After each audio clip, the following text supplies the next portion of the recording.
ஹப்புத்தலை தம்பேத்தன வீதியின் புனரமைப்பு பணிகள் நேற்று காலை ஆரம்பித்து வைக்கப்பட்டது. இவ்வீதி உள்நாட்டு வெளிநாட்டு சுற்றுலா பயணிகளுக்கு மிகவும் பயனுள்ளதாக அமையும் வீதியாகும். உள்நாட்டு வெளிநாட்டு சுற்றுலா பயணிகள் இவ்வீதியை நாளாந்தம் பயன்படுத்தி வருகின்றனர். மலையக மக்களும் இவ்வீதியை பயன்படுத்துகின்றனர். இதன் புனரமைப்பு பணிக்கென 276 மில்லியன் ரூபாய் செலவிடப்படுகின்றது.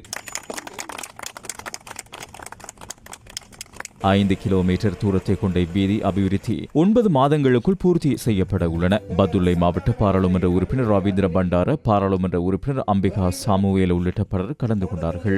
மலையக மக்கள் இனியாவது தெளிவுள்ளவர்களாக இருந்து எம்மை ஏமாற்றின, எம்மை அடிமைப்படுத்தினவர்களுக்கு நல்ல ஒரு பாடத்தை கற்பிக்க வேண்டிய கால சூழ்நிலை இருக்காங்க. இந்த சம்பளத்து உயர்வையும் விமர்சிக்கிறவங்களும் இருக்கிறாங்க. இந்த அரசாங்கத்தினுடைய எல்லா வேலைகளையும் இன்னும் விமர்சிச்சுக்கிட்டு இருக்காங்க. மக்களுடைய வரி பணத்துல ஏன் சம்பளத்தை உயர்த்தினாங்க கதைக்கிறவங்களா இருக்காங்க. அவங்க மாதிரி ஆட்கள் எல்லாம் நான் அடிக்கடி சொல்றது, எட்ட விடாதீங்க. உங்களுக்காக பேசுறதுக்கு ஒரு வாய் கூட விடாதீங்க. எங்களுக்காக பேசுவதற்கு எங்களுடைய தோழர் அனுர் இருக்கிறாரு. அன்னைக்கு எதிர்கட்சியில இருக்கும் போது மலையக மக்களை குறித்து பேசின முதல் ஆளும் அவர் தான்.